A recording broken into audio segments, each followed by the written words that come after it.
ගන්න එන්න මාත් එක්ක එකතු වෙන්න. අපි බලමු කොහොමද බුලත් වගාවක් මුලින්ම ආරම්භ කරගන්නේ කියලා. යාළුවනේ අද මම ඔයාලට කියලා දෙන්න යන්නේ බුලත් වගාව පටන් ගන්නේ කොහොමද කියලා. මම හිතන්නේ ඔයාලා බුලත් කියන්නේ මොකක්ද කියලා දන්නව ඇති. අපේ ගෙවල් වල විශේෂයෙන්ම සුබ අවස්ථාවලදී බුලත් අත්‍යවශ්‍ය දෙයක්. පළමුවෙන්ම අපි බලමු ඉඩම තෝරාගන්නේ කොහොමද කියලා මට්ට. බුලත් කියන්නේ හරිම සුවිශේෂී ශාකයක්. මේක වැල් වර්ගයක්. බුලත් වගා කරන්න අපිට ඕන වෙනවා තරමක් සෙවන සහිත තැනක්. සියයම 50ක් වගේ සෙවනක් නම් හොඳයි. වතුර එක තැන රැඳුනොත් බුලත් වැල් ලෙඩ රෝග වලින් මිය යන්න පුළුවන්ක.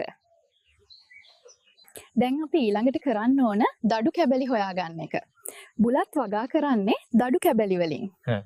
ඒ කියන්නේ දැනටමත් තියෙන හොඳ පැලයකින් මුදුන් දැල්ලක් අපිට සිටුවීමට යොදා ගන්න පුළුවන්. හොඳට වැඩුණු ලෙඩ රෝග නැති මව් පැලයක් තෝරා ගැනීම සාර්ථක බුලත් වගාවකට අත්‍යවශ්‍ය දෙයක් වෙනවා. මම හිතනවා දැන් ඔයාලට බුලත් වගාව පටන් ගන්න කොහොමද කියලා හොඳට තේරෙන්නේ නැති කියලා. තවත් වීඩියෝ එකකින් නැවත හමු වෙමු.